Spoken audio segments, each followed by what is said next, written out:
Who is fasting forbidden upon? Can anyone tell me? Who is forbidden to fast? Anyone know? 2. Yes, a woman, let's use a more technical term. We'll say menstruation. Yeah. And?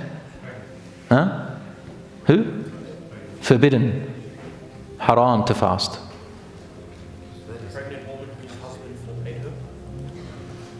No. He said a pregnant woman whose husband forbade her. No.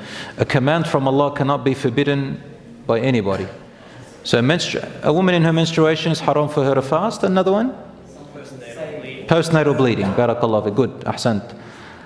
So a woman has just given birth, and postnatal bleeding called Nifaas.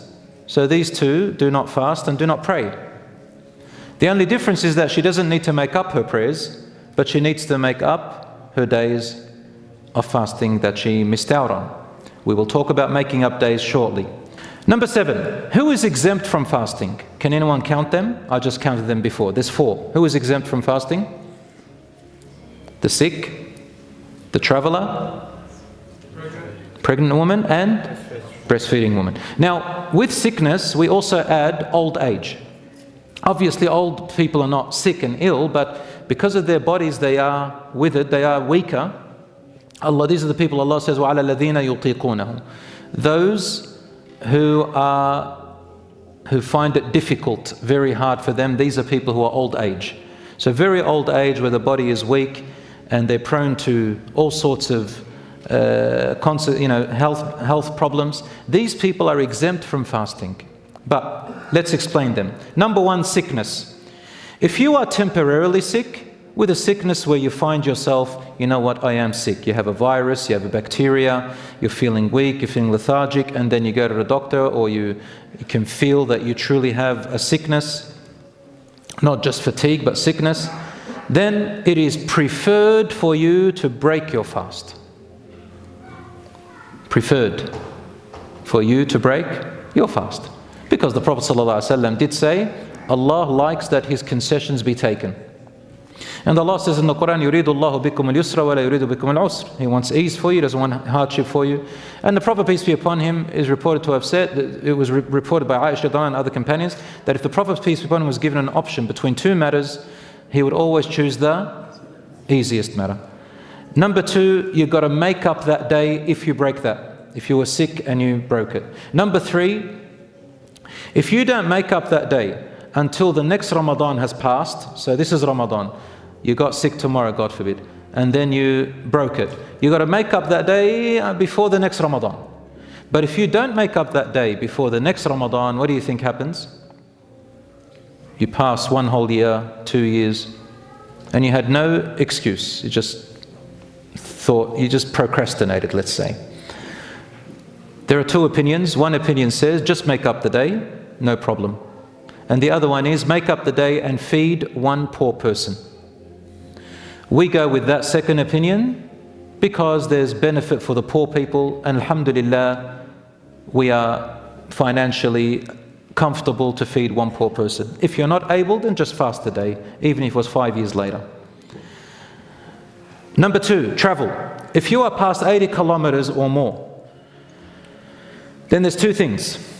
If you're here, this is Melbourne, and you're going to where? Sydney. Sydney is in the aeroplane. It's 900 kilometers away. Is that more than 85? 80? It's more than 80 k's. If you were here, say it was 10 a.m., you're already fasting, correct? And then you travel on the way, then it is equal. You've got the option of continuing your fasting or breaking your fast. Either way, it's equal. Neither is better than the other. It's your choice. I personally would go with continuing my fasting. Why make up the day? However, if you left here before Fajr, or you arrived there, and then the next day you were there, from Fajr till Maghrib, is it preferred to fast or preferred to break it? What do you think? I went from here to Sydney today, let's say, and then I woke up tomorrow at Fajr. I had my suhoor, And that day, should I fast it or break it if I am overseas or interstate? Which one's better Islamically? Fasting? Logically, we say just fast, yeah? Actually, the majority of scholars agree that it is better to break your fast. Why? Because of the authentic hadith.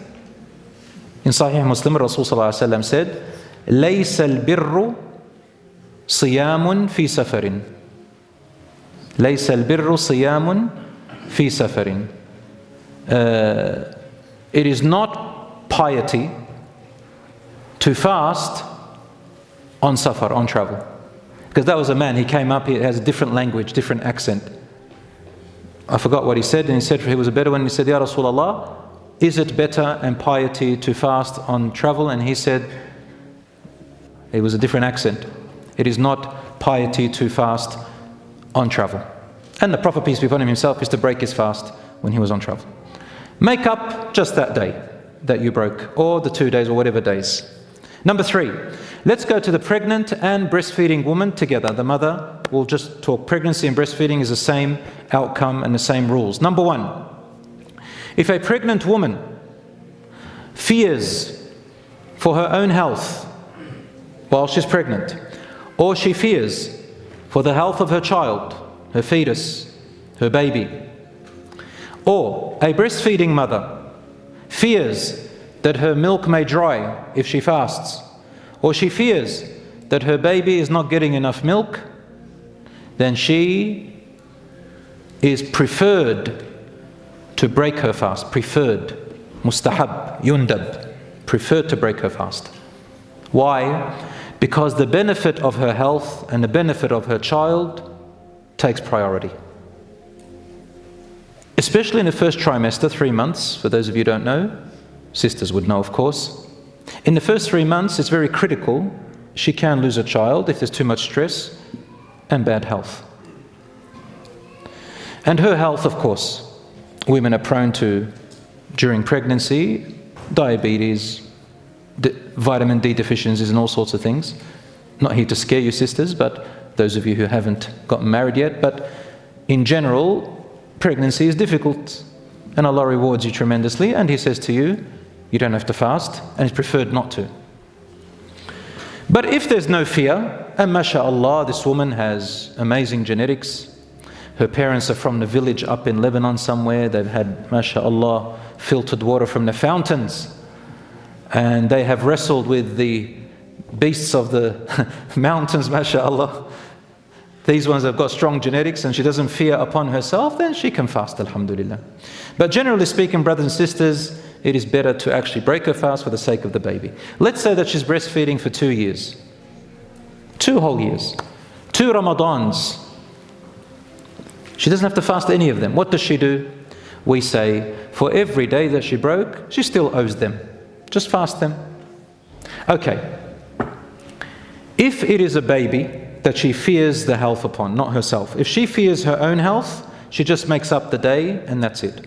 If she fears for the health of her baby, due to lack of breastfeeding or pregnancy, then she makes up the day of fasting and also feeds one poor person. Not her. Guess who has to feed the one poor person? The father, not the mother. And I'll tell you why. Because in Islam, who is responsible for the care and maintenance of the child and the mother? The husband, Islamically. So in this case, he has to feed the poor person on behalf of his wife and his child, as his mother is pregnant and breastfeeding. So that is the fiqh of the deen in relation to that.